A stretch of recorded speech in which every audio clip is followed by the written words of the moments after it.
Kadang manusia tidak merasa hampa karena kekurangan sesuatu, melainkan karena kehilangan keterhubungan dengan dirinya sendiri. Kita tetap beraktivitas seperti biasa, berbicara, tertawa, namun di saat yang sama ada jarak yang tidak terlihat. Sebuah perasaan asing terhadap diri sendiri. Fenomena ini sering muncul di tengah keramaian, di tempat yang seharusnya terasa hidup. Justru muncul pertanyaan yang sunyi. Apakah yang sebenarnya terjadi? Apa yang sebenarnya sedang saya lakukan di sini? Semakin seseorang mencoba mengabaikannya, semakin jelas perasaan itu terasa. Ini bukan tentang kehilangan jati diri. Ini tentang menjauh darinya. Sejak awal, manusia belajar menyesuaikan diri. Kita membentuk perilaku agar dapat diterima. Memilih kata agar tidak disalahpahami. Menampilkan versi terbaik agar terlihat layak. Secara perlahan, hidup berubah menjadi sebuah etalase. Bukan lagi ruang untuk mengalami, tapi ruang untuk ditampilkan. Standar eksternal mulai mengambil alih. Nilai, pengakuan, penerimaan, dan tanpa disadari, manusia menjadi sangat terampil memenuhi ekspektasi orang lain. Namun, kehilangan kepekaan terhadap dirinya sendiri.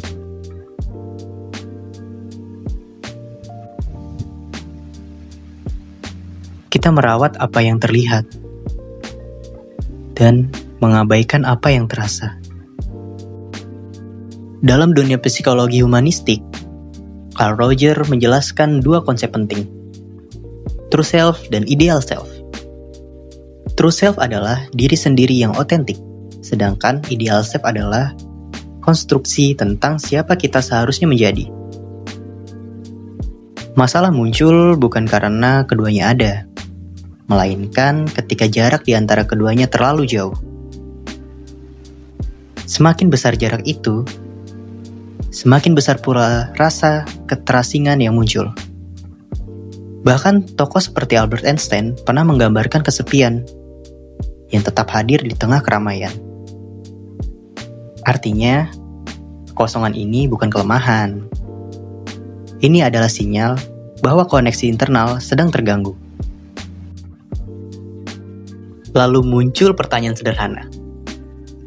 Jika kita menyadarinya, mengapa kita tidak berhenti? Karena berhenti bukan berarti menghadapi. Dan menghadapi bukan hal yang mudah.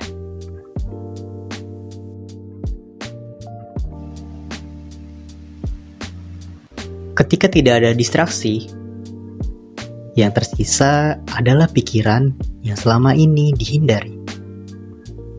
Ketakutan, kelelahan, ketidakjelasan arah.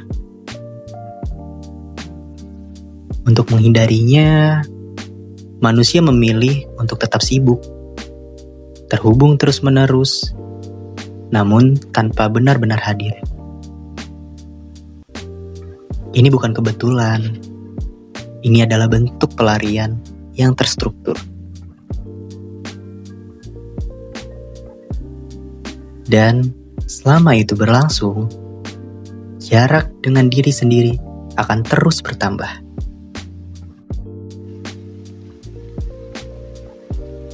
Solusinya bukan transformasi besar, melainkan rekoneksi kecil yang konsisten. Langkah pertama adalah kejujuran, bukan kepada orang lain, melainkan kepada diri sendiri.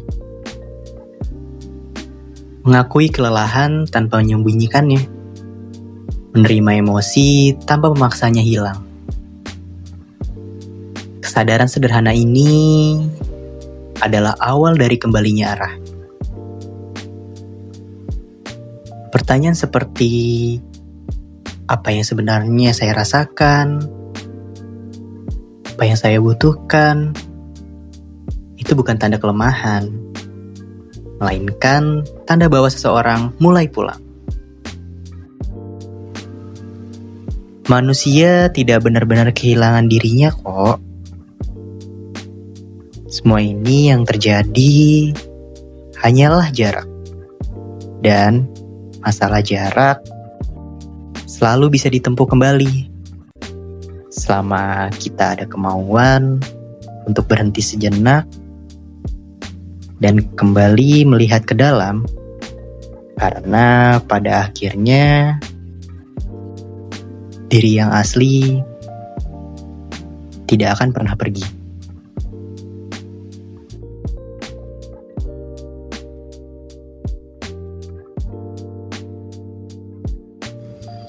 Terima kasih sudah mau mampir ke Ruang Kepala. Sampai ketemu di obrolan berikutnya.